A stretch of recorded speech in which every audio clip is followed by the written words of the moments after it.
Fits the bill here, ESPN Richmond. I'm Jack Fitzpatrick, and we are joined now, head coach of Thomasdale, Kevin Tucker, and the guy who's been the talk of the town quite a lot. Sports Center top play, one of the more viral plays around the 804 as of recently. Vicente Chavarria Jr.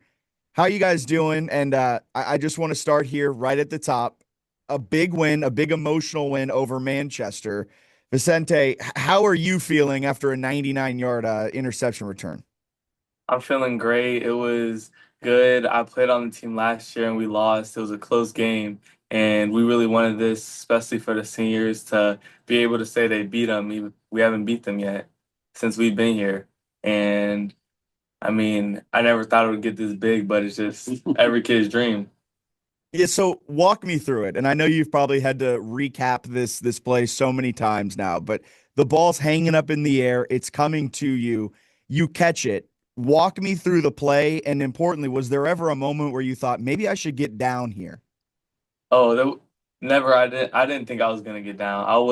I caught it, and the right side looked open, so I ran to the right, and then the backside receiver, he came, so I ran back. The linebacker, not the linebackers, the lineman, I knew I could outrun them. And then Mike Davis sent me a little screen, and it was just off. Nobody else was there. Coach, I want to know your thought process on the sideline because it was 21-21, correct? Yes, sir. I had already started getting our overtime plays together and ready with my OC, and it kind of started saying, "All right, we're going to defer if we win the toss and take defense first." And to be honest with you, like I said, when they threw the ball down and got down to about the 40, I had thought, I said they might try to throw one into the end zone right here. And again, I've been on the other end of that where we've won one on a Hail Mary last second play. So I had me a little nervous. We called a timeout after they came out and lined up so we could see what they were looking like. And basically just reminded the kids, like, hey, knock the ball down. Don't try to bounce it, when you jump up and five people are going up for it. Because that's the danger. That's how we won one a couple years ago. But Vinny, like I said, kind of stepped in front of the receivers and scooped it out the air, man. It was a great play. And, um, then when he started running, of course, what I'm looking for is, are there any flags out there right now?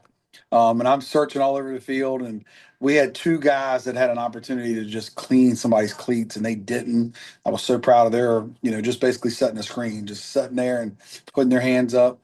Um, and like I said, when he got by the last little running back and offensive lineman and turned that edge, I mean, there was nobody in front of him. And so, of course, again, just searching the field, making sure there's none of that laundry out there.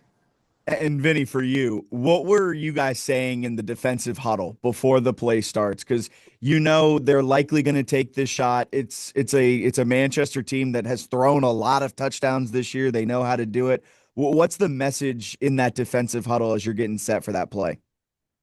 So we talked about they're either gonna run the ball or go for a short pass and try to go for the field goal because they have a good kicker, or they're just gonna throw it down. And if they threw it down like they did, all of our DBs were ready if we had to knock it down. But if it was just hanging up there and we knew we can get it, we were gonna go get it. And Vinny, part of this defense for Thomas Taylor, you guys have been fantastic the entire season.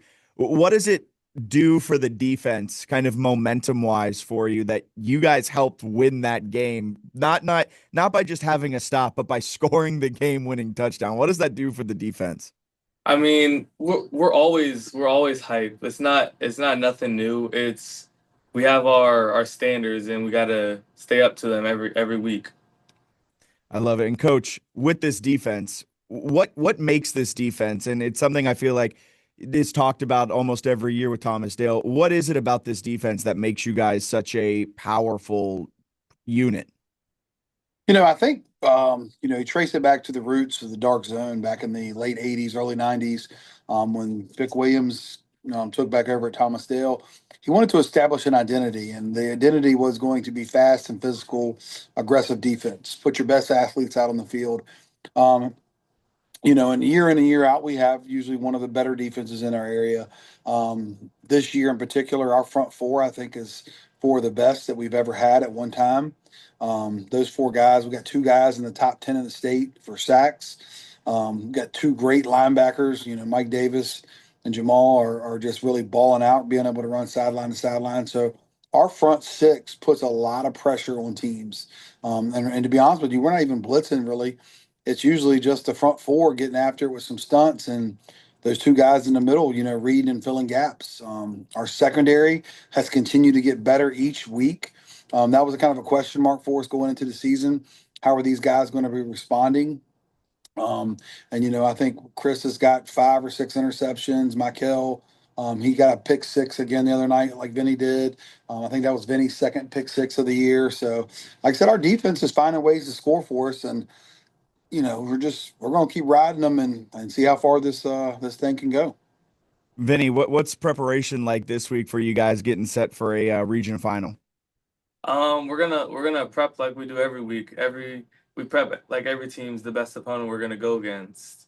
We gotta dig deep though. We're gonna take that long bus ride down there, but it's just another game we're gonna strap up. And coach, on your end, having this team continuing to be playing here late into November, looking to turn the calendar into December, what does it mean for you as the coach to have this team playing still? It's a special opportunity. We talked about it in the off season. That we had a lot of kids returning this year, and we felt like we should be able to get to Thanksgiving weekend. But you got to have a lot of good bounces. You got to have the ball bounce your way, and I think last week was in one of the great ones that we've been a part of. To have that type of play there at the end of the game and allow us another week of practice and now allow us another week to continue to get better. We're going to rely on the defense this week. That's going to be the best offense they've seen all year. Coach Scott down there always has his teams ready to go. They've got some great receivers that can go up and get the ball.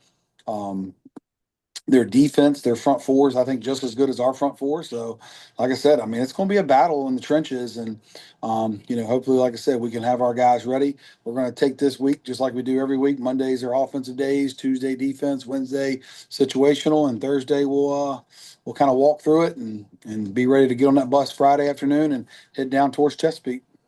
Awesome, guys. Thank you so much. Good luck this weekend. Good luck this Friday. Have a happy Thanksgiving as well if you can squeeze it in throughout all the prep as well. But appreciate the time.